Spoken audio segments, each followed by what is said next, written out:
Hello viewers, তোমাদের সাথে share করে নিচ্ছি আমি কালকে রাতে কেমন করে মোমো করেছিলাম সেই রেসিপিটা। আসলে রেসিপি ঠিক বলা যায় না, মানে আমার ইচ্ছা মতো আমি তৈরি করেছিলাম। প্রথমে বাঁধাকপিতে লবণ মাখিয়ে রেখে দিয়েছিলাম, তারপর লবণের যে জলটা কেটেছিল সেটাকে একদম নিকড়ে ঝরিয়ে নিয়েছিলাম।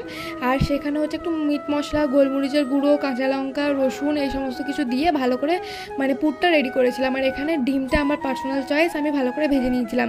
আর এখানে আমি পুরটা রেডি করে নিয়েছিলাম। প্রথম দানা আমার একদমই ভালো করে হচ্ছিল না, তবে দ্বিতীয়বারে আমি কষ্টে কষ্টে মানে যেমন তেমন করে রেডি করেছিলাম। তবে যাই হোক ভালোই হয়েছিল দেখতে, বিশ্বাস করতে পারছিলাম না যে আমি নিজেই মুড়েছি।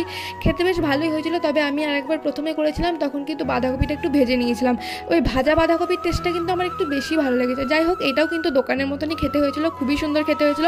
আমাদের বাড়িতে মোমো মেকার আছে, তবে মা বাড়িতে না থাকায় সেটা আমি বের করতে পারিনি। তো আমি একটা ডেচকিতে জল নিয়ে তার উপরে একটা ফুটো ফুটো থালা দিয়ে তার উপর ঢাকা দিয়ে এই মোমোটা রেডি করে নিয়েছিলাম। ভেতরটাও খুব সুন্দর সেদ্ধ হয়েছিল। দেখাবে অন্য ভিডিওতে, ভালো থেকো।